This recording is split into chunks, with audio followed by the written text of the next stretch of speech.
قرآن حکیم نے بھی سورہ آل عمران کے آخری رکوع میں ذکر کو سب سے پہلے اور سب سے اہم عامل کی حیثیت سے شمار کیا ہے۔ چنانچہ اس کی پہلی آیت جو ہے سورہ آل عمران کے آخری رکوع کی، اس میں تو وہی مضمون جو میں بیان کر چکا وہ آیا ہے، ان فی خلق السماوات والارض واختلاف اللیل والنہار لآیات لأولی الالباب، یقیناً آسمانوں اور زمین کی تخلیق میں اور دن اور رات کے الٹ پھیر میں نشانیاں ہیں ہوش مندوں کے لیے۔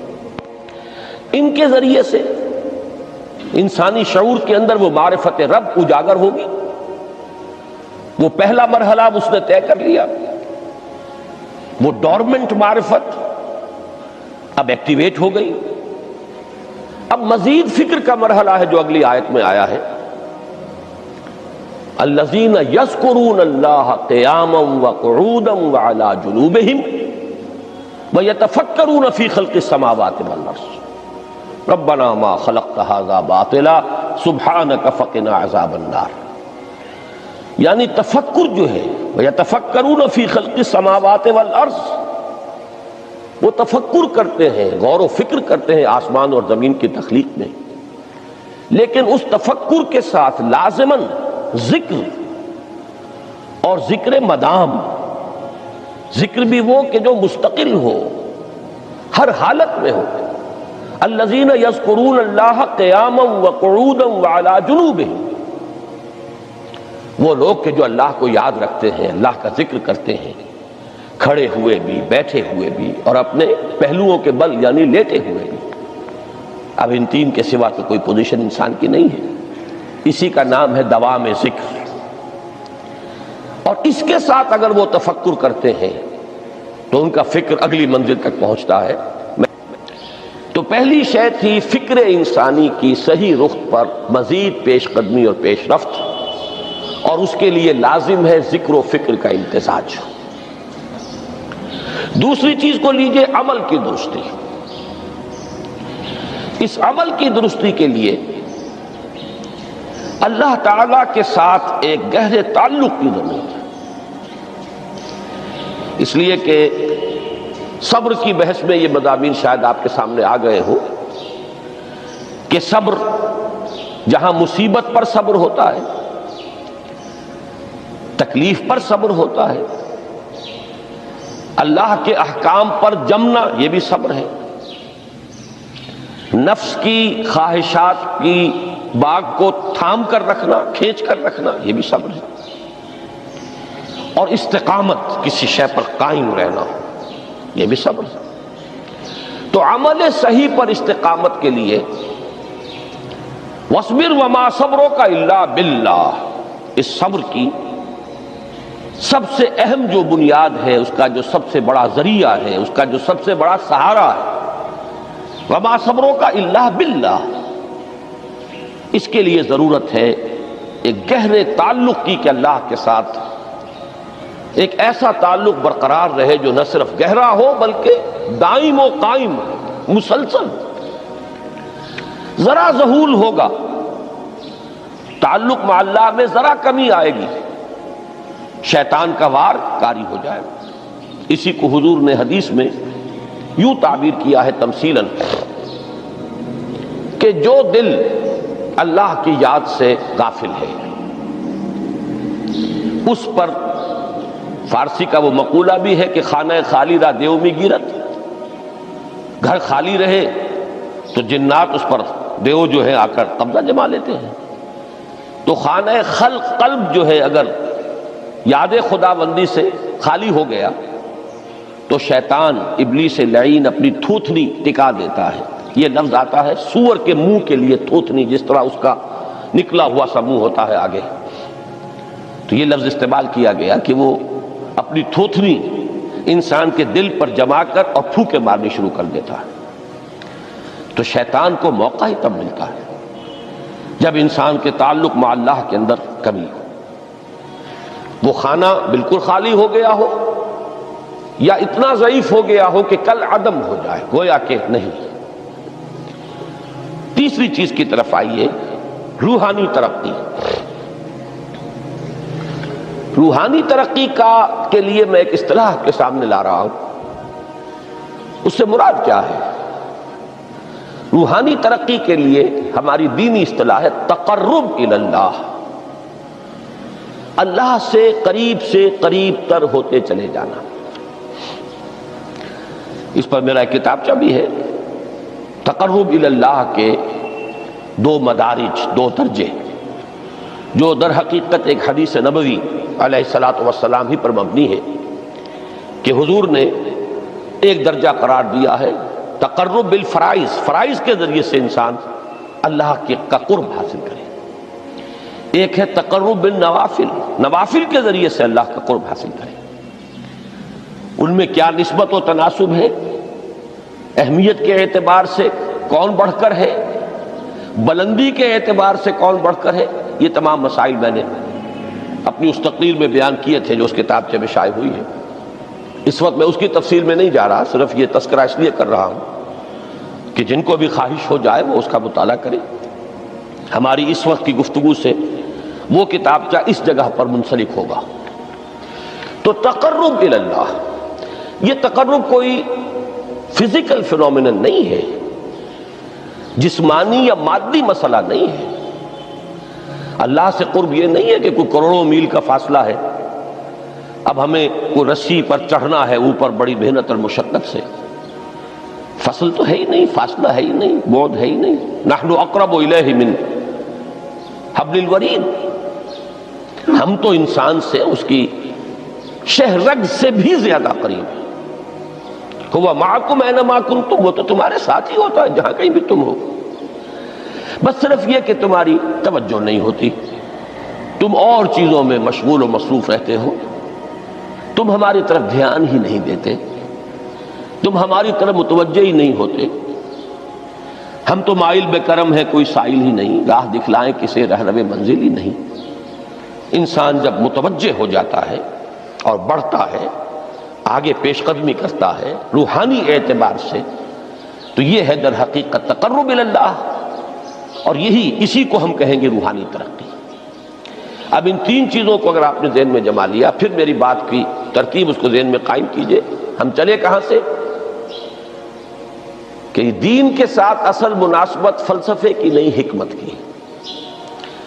نمبر 2، حکمت قرآنی کا پہلا اور اہم ترین اور بنیادی مسئلہ معرفت رب کا حصول ہے، اس کا نتیجہ شکر خدا بندی ہے، اس کا ذریعہ آیات آفاقی، آیات انفسی، اور سب سے بڑھ کر آیات قرآنیہ ہیں جو الذکر ہے، جو تذکرہ ہے، جو ذکرہ ہے۔ لیکن اس پہلے مرحلے کو اگر کوئی انسان بفضل ہی تعالی، اللہ کے فضل و کرم سے طے کر لے، اب اس کے سامنے 3 مسئلے، فکر کی مزید پیش رفت، مزید پیش قدمی صحیح رخ پر، اس کے لیے ذکر اور فکر دونوں کا امتزاج لازمی ہے۔ فقر قرآن اختلاط ذکر و فکر۔ الذین یذکرون اللہ قیاما وقعودا وعلی جنوبہم ویتفکرون فی خلق السماوات والارض۔ دوسری شے عمل کا درست رہنا، نہ افراط و تفریط ہو، عدم توازن ہو، نہ انسان نفس سے مغلوب ہو جائے، نہ انسان جذبات کی رو میں اندھا ہو جائے، نہ انسان ماحول سے مرعوب ہو کر متاثر ہو جائے، صحیح رخ پر اس کا عمل۔ نمبر 3، روحانی ترقی، جو اصل حاصل ہے، جو اصل مقصود ہے۔ نمبر 2 چیز کے لیے تعلق مع اللہ ضروری، نمبر 3 کے لیے تقرب الی اللہ ضروری۔ اب غور کیجئے، ان تینوں چیزوں کا بڑا گہرا تعلق ہے نماز کے ساتھ۔ ان تینوں کے لیے ستون کی حیثیت نماز کو ہے، لہذا ایمان کے بعد یا معرفت رب کے بعد حکمت دین کا اہم ترین مسئلہ نماز، صلاۃ۔ اس لیے کہ ایک طرف یہ انسان کو اللہ کے ساتھ ایک گہرے تعلق کا ذریعہ فراہم کرتی ہے، اپنے تمام مصروفیات میں سے ان مشغولیتوں میں جن میں گم ہونے کا خدشہ ہوتا ہے، نکلو۔ 24 گھنٹے کے معمولات میں سے کم 5 مرتبہ تو لازماً نکلو، اور اپنے آپ کو ذرا، اپنے حواس کو بھی، اپنی باطنی کیفیات کو بھی ذرا تازہ کرو۔ اگر کوئی گندگی، نجاست، کسی طرح کی ناپاکی کا کوئی معاملہ ہے، طہارت حاصل کرو۔ طہارت سے تمہارے اندر روح کو بھی بالیدگی ہوگی، تمہارے حواس بھی تازہ ہوں گے، تم گویا کہ بحیثیت کل تمہاری ہستی چاق و چوبند ہو جائے گی۔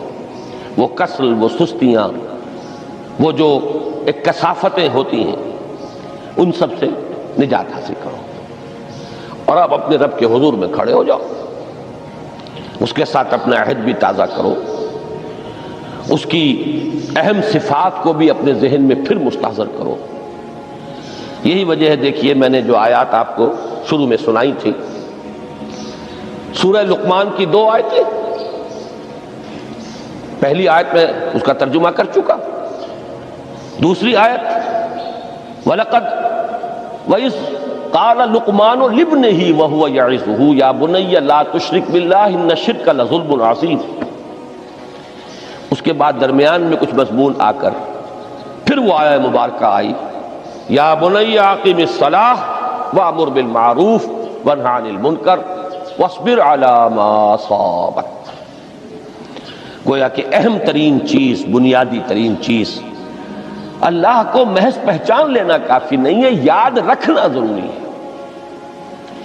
اللہ یاد رہے گا تو فکر صحیح آگے بڑھے گا، اللہ یاد رہے گا اور اس کے ساتھ ایک گہرا تعلق جو ہے برقرار رہے گا تو عمل درست رہے گا۔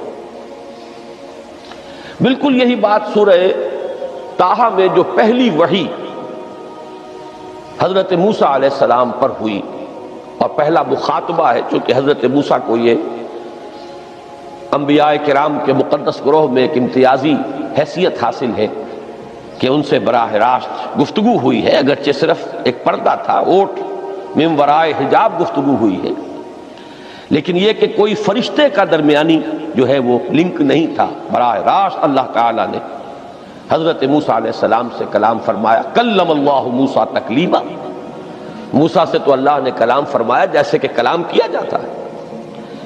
تو پہلا مخاطبہ ہے، یہ پہلا مکالمہ ہے، پہلی وحی کہیے، اسی میں یہ الفاظ بھی موجود ہیں، اننی انا اللہ لا الہ الا انا فاعبدنی واقم الصلاۃ لذکری۔ یہ گویا کہ حکمت قرآنی کا ایک بہت بڑا خزانہ ہے یہ آیت مبارکہ، کہ خود حضرت موسیٰ علیہ السلام کو جو ہدایت دی جا رہی ہے، میں ہوں، میں اللہ، اننی انا اللہ لا الہ الا انا، میرے سوا کوئی معبود نہیں، فاعبدنی، بس میری بندگی، میری عبادت، میری پرستش، میری محبت، اس کو اختیار کرو۔ وَأَقِمِ الصَّلَاةَ لِذِكْرِي، اور نماز کو قائم رکھو میری یاد کے لیے۔ بلکہ اسی سلسلہ کلام میں آگے چل کر سورہ طٰہٰ میں آتا ہے، کافی گفت و شنید کے بعد جب حضرت موسیٰ نے کچھ معذرت بھی کی، کچھ دعائیں بھی کی، اللہ نے ایک دعا قبول بھی کی کہ ان کے بھائی کو بھی شریک کر دیا، حضرت ہارون کو بھی۔ اس کے بعد پھر جب فرمایا کہ اب جاؤ فرعون کی طرف، تو اس میں فرمایا وَلَا تَنِيَا فِي ذِكْرِي،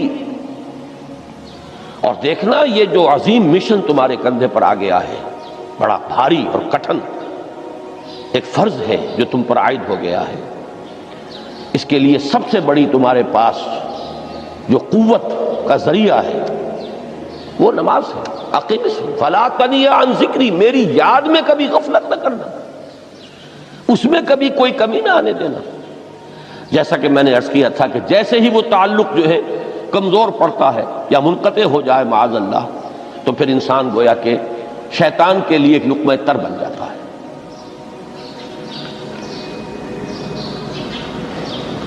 اب آپ غور کیجئے تیسری شے تقرب الی اللہ، اس کے حوالے سے بھی جو فرائض اور نوافل کی بات ہے اس کو اس وقت ذہن سے نکال کر یہ سمجھیے کہ اس میں نماز کا کیا مقام ہے، اس لیے کہ نماز فرض بھی ہے، نماز نفل بھی ہے، وہ تو ان دونوں میں شریک ہو جائے گا۔ اب اس کو لفظ صلاۃ کے حوالے سے آپ ان دونوں چیزوں کو سمجھیے۔ صاد لام واو یا یہ چونکہ حروف علت ایک دوسرے سے بدلتے رہتے ہیں، یہ جو مادہ ہے اس کی جو خالص لغوی اصل ہے، جو خالص عربی زبان میں اس کا بنیادی مفہوم ہے، وہ آگ جلانا یا آگ تاپنا یا آگ سینکنا، حرارت حاصل کرنا۔ لہذا بار بار آتا ہے جہنم کے ذکر میں اسلوہا، اب جلو اس میں، تاپو اس کو، یہ سینکے گی تمہیں۔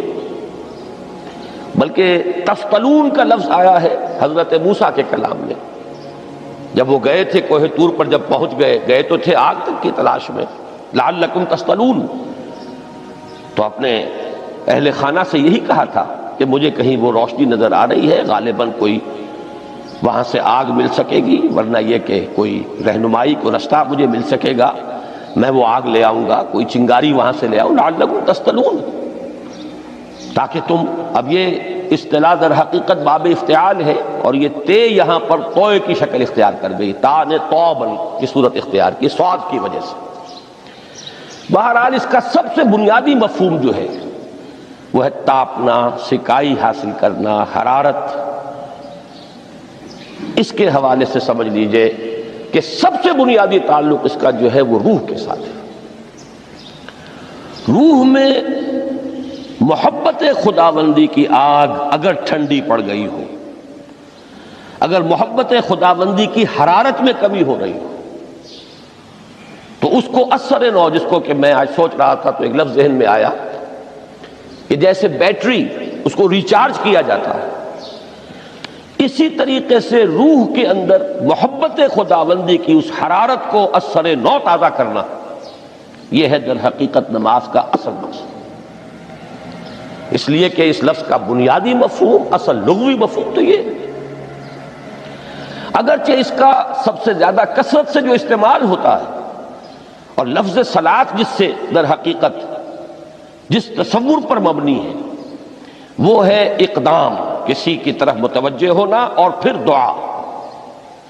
صلاۃ کا سب سے قریبی مفہوم لفظی جب بیان کیا جائے گا، اس سے مراد، اس کے معنی، تو دعا اس میں اہم ترین ہے۔ کسی کی طرف توجہ کرنا، مناجات کرنا، گفتگو کرنا، مخاطبہ، مکالمہ، دعا، یہ در حقیقت صلاۃ کا سب سے بڑا اصطلاحی مفہوم ہے۔ لیکن جو اس کا مادہ ہے، صاد لام واو یا صاد لام یا، اس کا اصل مفہوم جو ہے وہ تاپنا، حرارت حاصل کرنا۔ تو ان دونوں کے حوالے سے عرض کر رہا ہوں، وہ تاپنا اور حرارت حاصل کرنا وہ ہے روح کے اعتبار سے۔ وہ جو کہا اقبال نے کہ بجھی عشق کی آگ اندھیر ہے، مسلمان نہیں راہ کا ڈھیر۔ یہ عشق کی آگ جب بجھ جاتی ہے، در حقیقت یہی تو انسان کی روحانی موت ہے۔ جب یہ نہ رہے تو چاہے منطق میں بہت انسان ماہر ہو، مجھے اقبال کا ایک شعر یاد آیا تقابل کرتے ہوئے، ایک انسان محکوم اور ایک انسان حر، آزاد انسان، ان کی نفسیات میں جو بنیادی فرق علامہ اقبال نے مختلف مواقع پر بیان کیے ہیں۔ محکوم ہے بیگانہ اخلاص و مروت، ہر چند کے منطق کی دلیلوں میں ہے چالاک۔ تو منطق کی دلیلوں میں انسان چالاک ہو جائے اور وہ لغت ہائے حجازی کا وہ ایک خزانہ بن جائے، اسے تمام الفاظ کے معنی یاد ہو، وہ بڑے مسائل فقہ کے اسے ازبر ہو، جزیات، بے انتہا جزیات جو ہے وہ مستحضر ہو، فلسفے کے بڑے بڑے مسئلے اس نے حل کر لیے ہوں، لیکن اگر روح میں وہ اللہ کی محبت کی آگ نہیں ہے، وہ تپش نہیں، بجھی عشق کی آگ اندھیر ہے، مسلمان نہیں راکھ کا ڈھیر۔ اسی کے حوالے سے آج مجھے یاد آیا تھا کہ وہ جو بڑی سادہ سی ایک نظم ہے، اللہ تعالیٰ سے دعا، یا رب دل مسلم کو وہ زندہ تمنا دے، اس میں بھی جو الفاظ آئے ہیں جو روح کو گرما دے اور قلب کو تڑپا دے، یہ ہے اصل جو مقصود ہے نماز کا۔ اور یہی وہ چیز ہے جیسا کہ میں نے عرض کیا تھا کہ نگاہوں سے اوجھل، یہ پہلو سامنے ہے ہی نہیں، دوسرا پہلو سامنے ہے اور وہ بھی میرے نزدیک بہت اہم ہے، بہت بنیادی ہے، اس میں کوئی شک نہیں، لیکن یہ ہے بلند ترین منزل کہ تقرب الی اللہ، اس کے لیے در حقیقت یہ کس لیے درکار ہے؟ روح کے اندر عشق کی حرارت اور گرمی تازہ ہو جائے۔ بسا اوقات یہ اندر دب جاتی ہے، جیسے انگارہ ہوتا ہے آگ کا، اس کے اوپر خاک اور راکھ آ جاتی ہے، اندر کچھ ہوتی ہے، آگ دبی ہوئی سمجھ، آگ بجھی ہوئی نہ جان، اس دبی ہوئی آگ کو پھر ایک شعلہ بنانا، پھر اس کے اندر ایک حیات تازہ پیدا کرنا، یہ ہے نماز کا اہم ترین اور بلند ترین مقصد۔ لیکن اس کے ساتھ ہی اس نماز میں ذکر ہونا، اس کا یہ ذکر ہے، اور ذکر کی جب میں فہرست بیان کیا کرتا ہوں بہت سے حضرات کے سامنے ہوگا کہ ذکر کا در حقیقت مفہوم ہے استحضار اللہ فی القلب۔ ہمارے ہاں غلطی سے جو ذرائع ذکر ہے انہیں ذکر قرار دے دیا گیا ہے۔ نماز ذکر نہیں ہے، نماز ذکر کا ذریعہ ہے۔ اقیم الصلاۃ لذکری، نماز قائم کرو میرے ذکر کے لیے۔ یہ اللہ اللہ کہنا یا ادعیہ معصورہ جو حضور صلی اللہ علیہ وسلم کی مسنون دعائیں ہیں، انہیں اپنے تمام معمولات دنیاوی کے ساتھ ساتھ ان دعاؤں کو بھی انسان پڑھتا رہے، اللہ سے دعا کرتا رہے، یہ تمام ذرائع ذکر ہیں۔ سبحان اللہ سبحان اللہ الحمدللہ الحمدللہ، اس کا آپ ورد کیجئے، یہ بھی ذریعہ ذکر ہے۔ حقیقت میں ذکر ہے استحضار اللہ فی القلب، اللہ کو دل میں لے آنا، اللہ کو دل میں حاضر کر لینا، اصل میں تو ترجمہ ہوگا، لیکن حاضر جاننا، یہ کیفیت جو ہے انسان کو حاصل ہو جائے۔ اب اس کے حوالے سے ذرا بات سمجھیے کہ ایک تو میں عرض کر چکا ہوں مجسم ذکر تو قرآن ہے، لہذا ذکر کی فہرست جب آپ کریں گے ذرائع ذکر تو ان میں سب سے پہلے قرآن آئے گا، اس لیے کہ وہ ہماری حکمت کے پہلے مسئلے کو حل کر رہا ہے، بنیادی مسئلہ، اہم ترین مسئلہ۔ دوسرے نمبر پر ذکر جو ہے، اب اس کے لیے کچھ اصطلاحات جو میرے مختلف دروس میں شاید آپ کے سامنے بعد میں آئیں یا پہلی آ چکی ہوں، ان کے حوالے سے میری بات سمجھیے۔ ایک ذکر غیابی ہے، تھرڈ پرسن میں، صیغہ غائب میں اللہ کی یاد کرنا، اللہ اکبر اللہ اکبر اللہ اکبر۔ ابھی اللہ اکبر جو ہے یہ جملہ اسمیہ خبریہ ہے، ایک حقیقت کی تکرار آپ کر رہے ہیں، اللہ سب سے بڑا ہے، اللہ سب سے بڑا ہے، سبحان اللہ سبحان اللہ سبحان اللہ۔ یہ در حقیقت ذکر غیابی ہے کہ آپ اس میں مخاطب نہیں ہیں اللہ سے، ایک ذکر خطابی کہیں یا ذکر حضوری کہیں، جس میں مکالمہ ہوتا ہے، جس میں گفتگو ہوتی ہے۔ تو نماز در حقیقت ذکر حضوری اور ذکر خطابی کی بلند ترین شکل ہے۔ اس لیے میں نے عرض کیا تھا کہ نماز کے لفظ یا صلاۃ کے لفظ، یہ اصطلاحی معنی جو اکثر و بیشتر کیے جاتے ہیں وہ ہے دعا، اور دعا میں ہوتا کیا ہے؟ مکالمہ ہے، مخاطب، اے اللہ، اے میرے رب، اے پروردگار۔ پھر یہ کہ اس میں اقدام اور کسی کی طرف متوجہ ہونا، یہی وجہ ہے کہ افتتاح صلاۃ، نماز کو شروع کرنے کے لیے ایک تو وہ الفاظ جو قرآن مجید میں آئے ہیں، انی وجہت وجہی للذی فطر السماوات والارض حنیفا وما انا من المشرکین، یہ ہے توجہ کا ارتکاز، بشرطے کہ یہ صرف الفاظ ہی نہ نکل رہے ہوں، واقعتاً یہ تعبیر ہو اس وقت کی انسان کی نفسیاتی کیفیت کی، کہ شعوری طور پر وہ فیصلہ کرتا ہے کہ اب میں منقطع ہو رہا ہوں، ہر چہار طرف سے اپنی توجہ کو ہٹا کر، ہر مسئلے سے اپنے آپ کو خالی و ذہن کر کے یعنی ظاہری اور باطنی دونوں اعتبار سے میں اپنی توجہ کا ارتکاز کر رہا ہوں اس ذات کی طرف جس نے آسمان اور زمین کو پیدا کیا، اور بالکل یکسو ہو کر رہا ہوں۔ انی وجہت وجہی للذی فطر السماوات والارض حنیفا وما انا من المشرکین۔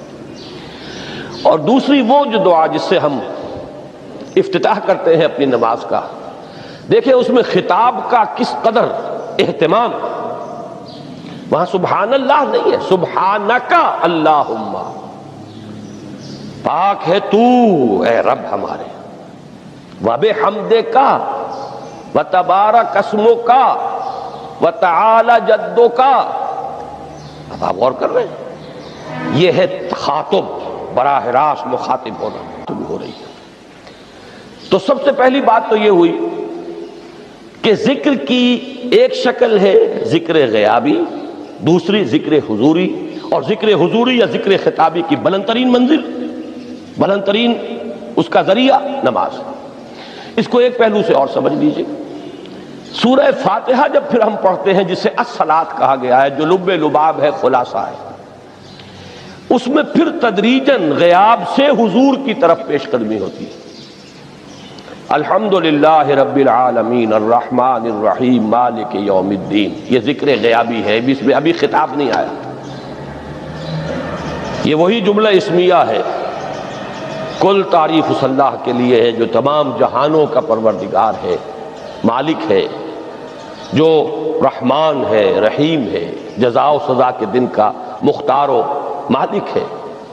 اب یہ غیاب سے حضور کی طرف، ایاک نعبد و ایاک نستعین اہدنا الصراط المستقیم، یہ ہے وہ۔ اب پہلے ایک معاہدہ ہے، ایک اقرار ہے، اعتراف ہے، وعدہ ہے، اور پھر دعا ہے، استدعا ہے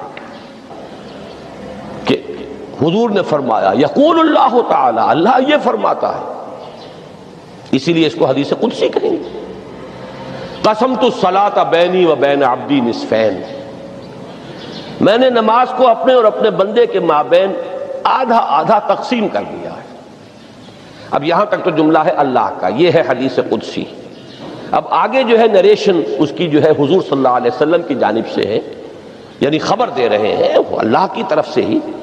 ویسے تو تمام احادیث ہی گویا کہ ہم سمجھتے ہیں انسپائرڈ تو اللہ کی طرف سے ہی ہے، لیکن یہ کہ جہاں صراحت ہو کہ اللہ کہتا ہے وہ حدیث قدسی ہے۔ تو یقول اللہ تعالی قسمت الصلاۃ بینی و بین عبدی نصفین، یہاں تک تو حدیث قدسی ہے۔ اب دوسری عام حدیث ہے، اذا قال العبد الحمد للہ رب العالمین یقول اللہ تعالی حمدنی عبدی، جب بندہ کہتا ہے الحمدللہ رب العالمین، پروردگار کہتا ہے میرے بندے نے میری حمد کی۔ جب بندہ کہتا ہے الرحمن الرحیم، پروردگار فرماتا ہے ثنا علی عبدی، میرے بندے نے میری ثنا کی، بڑی تعریف کی۔ جب بندہ کہتا ہے مالک یوم الدین، اللہ فرماتا ہے مجدنی عبدی، میرے بندے نے میری بڑی بزرگی بیان کی ہے، تمجید کی ہے۔ پھر جب بندہ کہتا ہے ایاک نعبد و ایاک نستعین، اللہ فرماتا ہے ھذا ما بینی و بین عبدی ولعبدی ما سأل، یہ ہے میرے اور میرے بندے کے درمیان۔ یہ تو معاہدہ ہے نا، معاہدے میں تو دو فریق جکڑے جاتے ہیں، بند جاتے ہیں، یہ میرے اور میرے بندے کے درمیان ہے، اور میرے بندے نے جو طلب کیا میں نے دیا، اس لیے کہ اس میں طلب بھی تو ہے، ایاک نستعین، تیری مدد چاہتے ہیں، یہ طلب ہے، اسی کی شرح ہے جو اب آخری 3 آیتیں ہیں۔ پروردگار ہم تیری مدد چاہتے ہیں، پروردگار ہم تیری ہی بندگی کرتے ہیں اور کریں گے، اور تیری ہی مدد چاہتے ہیں، چاہیں گے۔ اگر حال میں اس کا ترجمہ کریں گے زمانہ حال کے اعتبار سے، اس لیے کہ فعل مضارع میں تو دونوں موجود ہیں، شامل ہیں، تو یہ ایک اعتراف ہے، اظہار حال ہے۔ اللہ کرے کہ وہ واقعتاً صحیح اظہار حال ہو، ہم واقعی اللہ کی بندگی کرتے ہوئے یہ کہیں کہ ایاک نعبد، ورنہ اگر ہماری اصل صورتحال سے وہ مطابقت نہ رکھتا ہو تو پھر تو ایک طرح کا جھوٹ ہو جائے گا، غلط بیانی ہو جائے گی۔ ایاک نعبد، تیری ہی بندگی کرتے ہیں، اور مستقبل میں کیجئے، کریں گے، یہ ہے عہد، تیری ہی مدد چاہتے ہیں، تجھی سے مدد طلب کرتے ہیں، تجھی سے مدد چاہتے رہیں گے، اس کے لیے فرمایا وَلِعَبْدِ مَا سَأَلَ۔ اور پھر اس کے بعد وہ استدعا ہے اهدنا الصراط المستقیم صراط الذین انعمت علیہم غیر المغضوب علیہم ولا الضالین۔ اس حدیث میں اس کو ایک ہی جملے کو لیا گیا ہے، ایک ہی جملے کی حیثیت سے۔ جب بندہ یہ کہتا ہے تو اللہ فرماتا ہے ھذا لعبدی ولعبدی ما سأل، یہ خالص میرے بندے کے لیے ہے، اس بندے نے ایک درخواست پیش کی ہے اور میں نے گرانٹ کی، وہ اپلیکیشن، وہ ریکویسٹ گرانٹڈ، ہم نے دے دی، ولعبدی ما سأل۔ یہ ہے اس کی تاثیر کا عالم، بشرطے کے معاملہ وہ شعور کے ساتھ، بشرطے کے مطابقت ہو ظاہر اور باطن کی، بشرطے کے مطابقت ہو قول اور فعل کی، تو اس کا اتنا اونچا مقام ہے کہ ایک ایک جملہ ادھر ادا ہوا، ادھر اللہ کی طرف سے ریسپانس مل رہی ہے۔ افلاک سے آتا ہے نالوں کا جواب آخر، اٹھتے ہیں حجاب آخر، کرتے ہیں خطاب آخر۔ حال دل کس کو سن